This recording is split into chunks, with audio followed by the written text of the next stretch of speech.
Hi friends, ரொம்ப உடம்பு முடியல, என்ன பண்ணுதுன்னே தெரியல. ஹீமோக்ளோபின் ரொம்ப கம்மியாக இருக்குன்னு சொன்னாங்க. டாக்டர்கிட்ட டெஸ்ட் பண்ணணும். அப்படி இருந்தால் கூட தலை சுத்தல், மயக்கம், கை கால் வலி. வயசாதில் 38 வயசு ஆயிடுச்சு. வயசானால் கண்டிப்பாக எல்லாருக்குமே எல்லா வியாதியும் வரும். ஸோ சுகர் வரல, லோ பிபி வந்திருக்கு. ஸோ மாத்திரை மருந்தெல்லாம் கொஞ்சம் எடுக்கிறனால கொஞ்சம் ஒரு மாதிரி ஃபேஸ் எல்லாம் ஒரு மாதிரி அலர்ஜி மாதிரி வந்திருக்கு. இப்போ நான் என்ன பண்ண போகிறேன்னா, நேற்று வச்ச ரசம் இருக்குது. இப்போ வந்து துவையல் பண்ண போகிறோம். ரைஸ் இன்றைக்கி இதோடு தான்.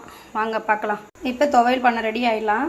எண்ணெய் ஒரு கடாயில் ஊற்றியாச்சு. எடுக்கிறதுக்கு ரொம்ப கஷ்டமாக இருக்கிறதுனால வீடியோ எடுக்கிறதுக்காக ஒரே பிளேட்டில் ஒரு கைப்பிடி அளவுக்கு துவரம்பருப்பு, கொஞ்சமாக உளுத்தம்பருப்பு, ஒரே ஒரு காஞ்ச மிளகா எல்லாத்தையும் போட்டு நல்லா நம்ம வறுக்கணும்.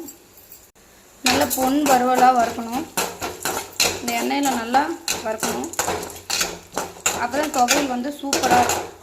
இன்றைக்கி உடம்பு முடியாதவங்க, ஜுரத்தில் இருக்கிறவங்க, சளியில் இருக்கிறவங்க, டயர்டாக இருக்கிறவங்க யார் வேணாலும் இந்த துவையல் வந்து சாதத்தில் போட்டு நல்லெண்ணெய் ஊற்றி செஞ்சு சாப்பிட்ணுங்க. அதான் இந்த துவையலோட ஸ்பெஷலு. நல்லா வறுபடும் போதே நமக்கு சும்மா ஒரு கொட்டை புளியும் ஒரு அரை மூடி தேங்காய் அப்படியே போட்டு இது கூட நம்ம வறுத்துக்கலாம்.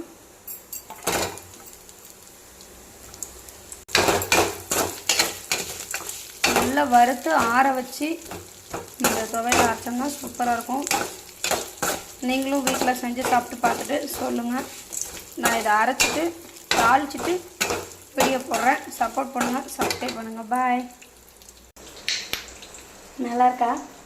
எவ்வளோ டயர்டாக இருந்தாலும், எவ்வளோ உடம்பு சரியில்லைனாலும் கொஞ்சம் சிரித்தா இன்னும் கொஞ்சம் சரியாக போகும்னு சொல்லுவாங்க.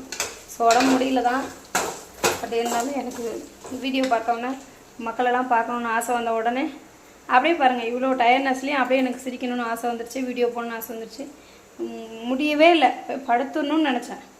ஆனால் இருந்தாலும் உங்களெலாம் பார்க்குறேன்னொன்னே எனக்கு சந்தோஷமாயிடுச்சு. மறக்காமல் சப்போர்ட் பண்ணுங்கள். பாய்.